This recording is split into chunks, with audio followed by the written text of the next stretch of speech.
Today we're going to talk about what is single origin coffee and why some specialty coffee shops mislead you. Maybe.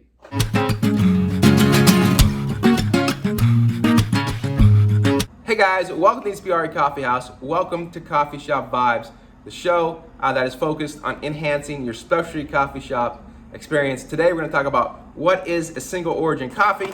We actually got a new Kenyan coffee in at the coffee house from the Kaha Estates in Fort Trent, Kenya. So it led me to create this video because every time you probably go in a specialty coffee house, you might see on their menu single origin coffee from Honduras, Guatemala, whatever it may be, Ethiopia. We're gonna talk about what that is. All right, guys, I'm Mike, and like many of you, every time we travel or go places, my wife and I would visit specialty coffee houses, and we just fell in love with it, and that led us to we fell in love with the whole coffee shop experience. That led us to create Ispirare Coffee. And then a couple years ago, at the start of the pandemic, we took a long abandoned storefront in the heart of our hometown and turned it into Ispirare Coffeehouse. Really the first specialty coffee house in the history of our not only town, but county. And every day we welcome people from across, really up and down the East Coast, coming to the coffee shop. And it's a lot of fun, but we do get a lot of questions. I figured I'd share some of these insights from behind the bar with you. Thanks for watching. All right, so what is single origin coffee? How does it get into your cup or Chemex? Well, by definition, it's very broad. It just means that it comes from one place. And what one place is, well, that's up for debate. If it is a specialty coffee house, really it's built on the hallmark of understanding the sourcing and where that coffee is coming from, because you're paying a premium for your coffee, like the coffees we have here at Ispirare.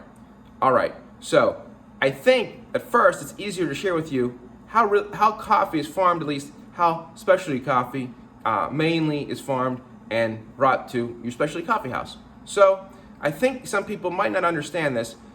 It comes from coffee farms, but most of the coffee farms that a specialty coffee house are dealing with are very, very small. When we think about farming here in America, or in the Western world, we think about these great giant farms that are hundreds of acres. In California, thousands of acres, right? And if you go to Brazil and you go to some of the major coffee farms, they're very flat. They have hundreds of acres, if not more, of coffee. Now that coffee is not the coffee you're finding in a specialty coffee house. In our case, and in most specialty coffee houses, it works like this, right? There are many, many farmers, and they're part of typically a cooperative, right? And they only own 1 or 2 acres of land, sometimes 3, 4 acres. That's it. They're very, very small. And there'll be a co-op of 25, 250, 200, whatever, 500 of these farmers. They join together, typically right around a community, right? Let's say within a 15-mile, 20-mile radius, right? There'd be 250 farmers. They're all part of this coffee co-op. And typically at the heart of that is a washing station, a coffee mill, a processing place where they process the coffee. They each bring their coffee beans from their 2 to 3 acres of land.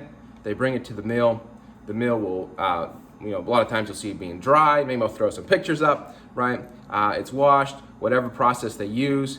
It's rated for quality. It's most of the times will be sorted by size, especially in African countries. And long story short, that is kind of the final coffee product. Now that coffee never goes out to the coffee market that you see kind of in the stock exchange or whatnot. That coffee is sold directly to coffee merchants or importers. And that is how most specialty coffee shops are getting their coffee. They're getting it from directly kind of from these co-ops and these agreements.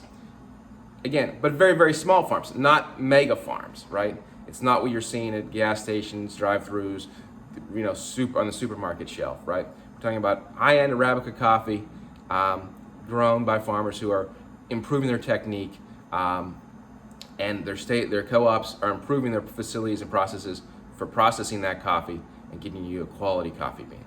So that's really how it works in general. Now, a lot of times, like we just had a coffee from Ethiopia, and I think it was from the Dermoso Cooperative, right? And I think that was several hundred farmers. That's the process. Now, that single origin coffee, it came from one place. Again, it did not come from one particular farm. It's not like the wine world. However, here's where coffee shops mislead you. And it's kind of clickbaity because it's not necessarily deliberately, it's because more from the branding aspect. Most people would just call that an Ethiopian single origin, right? They don't say that it came from this co-op because most of these co-ops have very, very unique names. And sometimes they'll say from a region, right? Like Yirgacheffe, Ethiopia, right? We got coffee recently from the Dermoso Cooperative in Yirgacheffe, Ethiopia.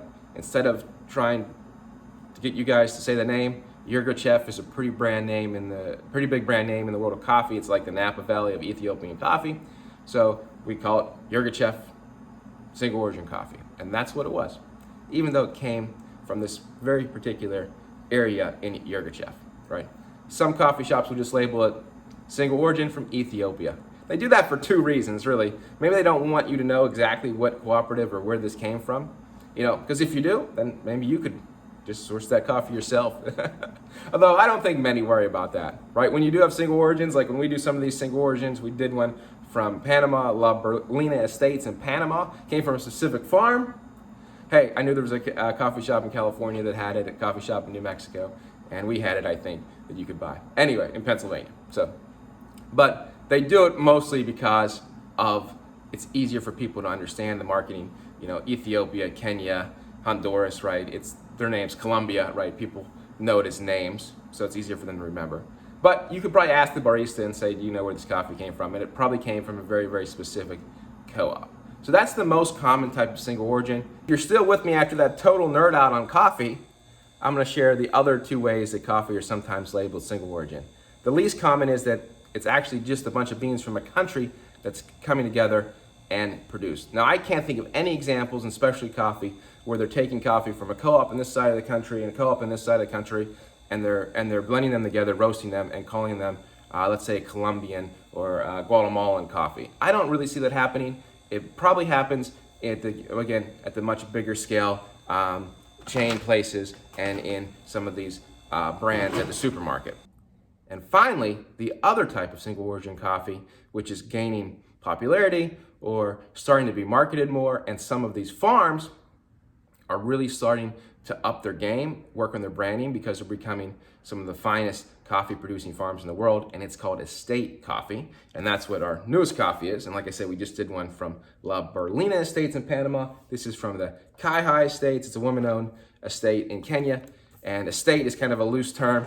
It's a farm. It's 10 acres. That's all the bigger it is. That's where we get this coffee, and how it works is very simple. There's two ways estate-grown coffee is working.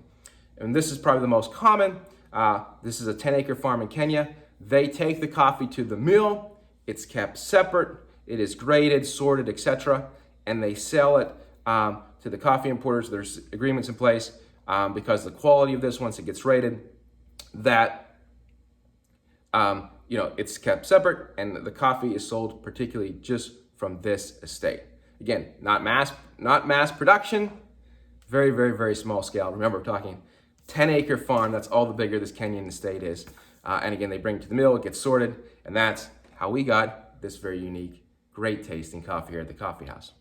Now, some coffee estates, again, are growing. They're getting their name out there, and they're really the top echelon of coffee. They'll sometimes have a mill or a processing plant at the estate, and then they're selling that directly. That is very, very rare, right? This farm, they dried it on the farm, right? And then they brought it to the estate where it's kind of packaged and sold out to us. So if it's estate-grown coffee, I'm now seeing a lot of specialty coffee houses labeling that, even if it's a confusing word to say, and saying this is an estate-grown coffee where it came specifically from a farm. So to package this up nice and neat, if you're getting single origin coffee from a specialty coffee house, it's more than likely coming from a co-op or a group of farms.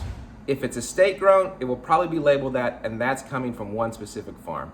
If you're in a supermarket or some other place and you see just a country name on the bag, there's a good chance it might not be true single origin coffee. It might be from all over the country. But if it's in a specialty coffee shop environment, that coffee is coming either from a specific farm or a very narrow part of the region, and one specific coffee mill if it's labeled single origin.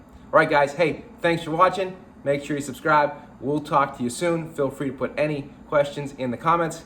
Talk to you soon, guys. Live inspired.